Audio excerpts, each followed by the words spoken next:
3 months of development have already passed, and it seems like we're finally starting to see the light at the end of the tunnel. In this last month, a lot has happened, and the main thing is that we've made it. This May 14th, you can already try our initial demo on Steam. Wow! And at the end of the video, I've prepared a surprise for you that I'm sure is going to blow your mind. But now that this very important announcement has been made, let's take things step by step, as the mechanic would say. If you remember from the previous devlog, things didn't turn out too well regarding the car movement system. We were moving the car along the points, passing through each one of them. This caused, especially when the game runs at low FPS, very noticeable stuttering, because between the last point and the next one, a delay builds up that, while not noticeable if you have a good PC, let's just say it's not so cool when your specs aren't that high. Know your fucking place, trash! But don't worry. As I said, this would eventually be fixed. It was just a matter of time, and surprisingly, it was much quicker to fix than I expected. And the solution was relatively simple. First, we pre-calculate the spline with the points it will pass through, setting a maximum number as the curve's resolution, so my poor computer doesn't explode. Next, instead of moving from point A to point B, I calculate the direction and simply program the car to move in that updated direction based on the point closest to the car, which would be point A, and the next point after point A, which would be B. For this, I use a very useful operation where we use the modulo of the maximum number of points, so we don't go past the limit. With this, and a couple of tweaks to the car's rotation while drifting, this is the final result. Without a doubt, a much more realistic result and without any stuttering. Well, that was the first Odyssey of the month, which luckily didn't take me longer than expected. But what came next? That really took a big bite out of my development time. And let me share a little secret with you. The idea behind releasing the demo on Steam was to have it ready by April 11th. And well, let's just say it was a bit chilly in those parts that day. But what was it that ate up so much time that the demo release slipped from April 11th to May 14th? Surely it was some super complex system that required me to rack my brains until they were practically paper thin. Well, I'm sorry to disappoint you, but what actually ate up almost the entire month of April was something called the options menu. Because of course you think the main thing is the game. I'll put together a simple menu that does its job, release the demo, and then update it little by little. Yeah, that's what a sensible and level-headed person would have done. But I think you're starting to realize that doesn't really fit with me. So just sit back and enjoy the recap of this month's milestones. First things first, a menu that looked cool. I thought of several ideas like cars flowing along rails presenting the options, or a car interior, where you could see the menus. But in the end, it turned out to be a mix of concepts. A track that splits the menu into 2 sections, where I present the information and move around with the camera as if I were following the rail of the track, also showing interesting cars in the background. Then I added the transition effects between menus and options. And honestly, this didn't take me that much time, all things considered. However, the settings menu, oh man, that one almost did me. Just thinking about and designing this menu took me half a week. In the end, we decided that an old radio as the settings menu would look amazing. And in fact, I think that's exactly how it turned out. You'll have to tell me what you think. But to make it work the way I wanted, I had to create my own system for selecting interface elements, which I also integrated with a keyboard and mouse control system, as well as for controllers, just like the rest of the game, using Unity's new input system. Then, I also had to link each option to a save system, which might not sound like much, but that alone almost took up an entire week. And if that wasn't enough, I then had to integrate all the options, which were quite a few, so that whatever you changed in that settings menu would also change within the game. And it wouldn't end up being 3 weeks of development, just for the menu to be completely useless. Anyway, it's clear this is something I need to work on. But when I start adding details to things in the game, sometimes I lose track of time, and above all, overestimate my own capacity for work. But hey, it's not all sad and hopeless. It's true that I took an enormous amount of time, but the result turned out spectacular. It's way better than I ever imagined, and honestly, it feels awesome to navigate through the menus now that they're finished. Let's finally leave this menu that seemed endless and move on to the next one, which is the pre-race selection, menu for the car, track, and their configurations, such as number of laps and players.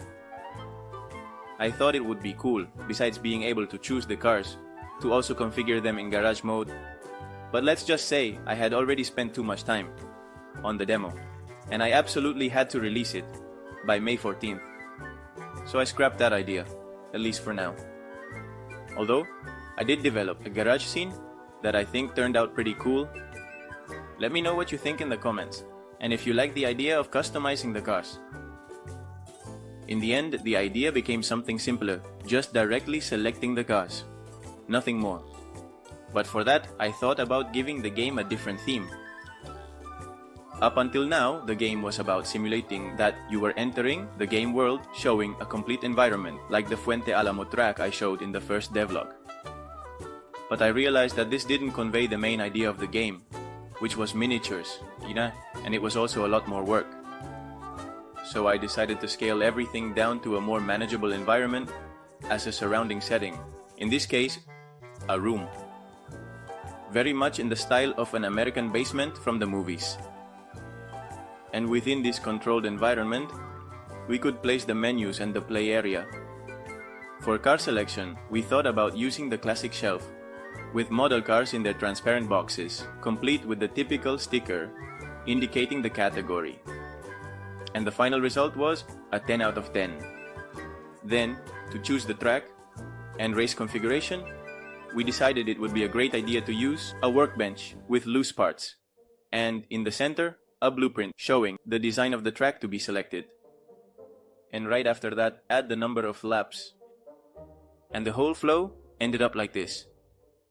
I think for an initial demo, it's not a bad starting point at all. And if you were wondering, in the end, choosing the number of opponents is something we'll leave for the future, since it turned out not to be as easy as we thought. So for now, the races are 2-player, 1 versus 1.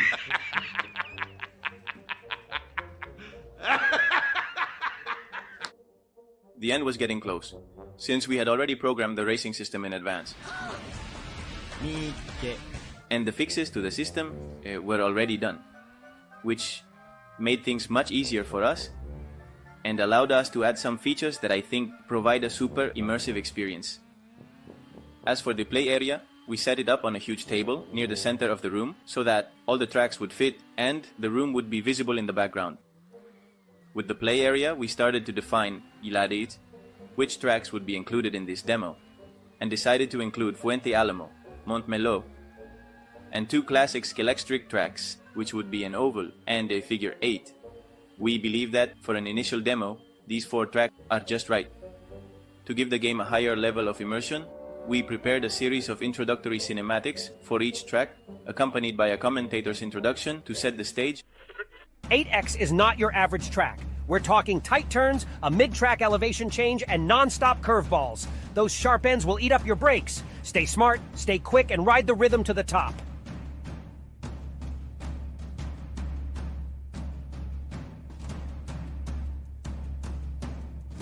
After this, we replaced the starting light with one that wouldn't make you cringe, and finally, integrated the race system seed after the starting beep.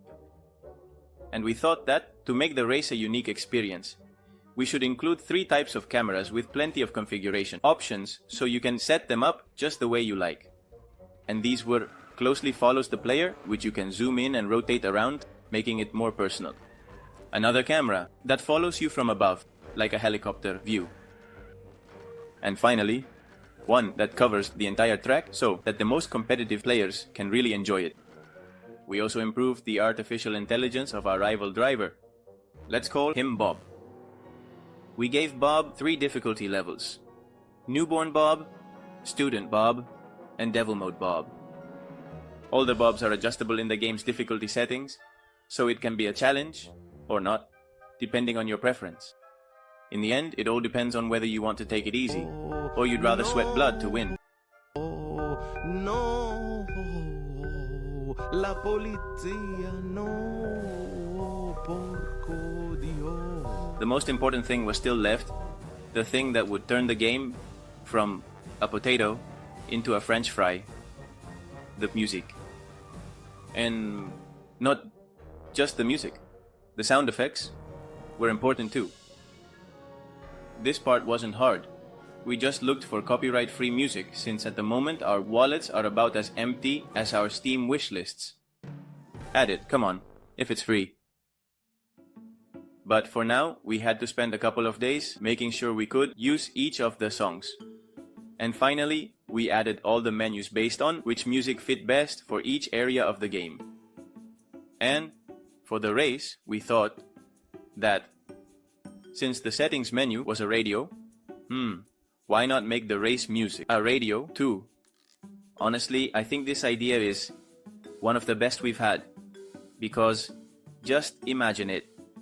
You're racing at full speed against Bob, who's as cunning as the devil, hot on your heels, and suddenly a funk song comes on the radio that makes you feel like you're in Tokyo Drift.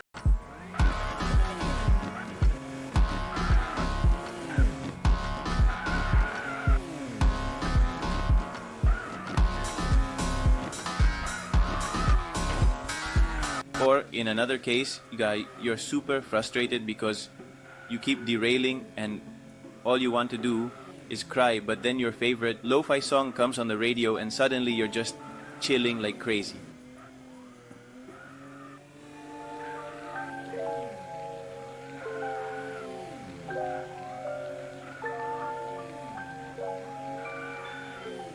Plus, it was relatively easy to include this system.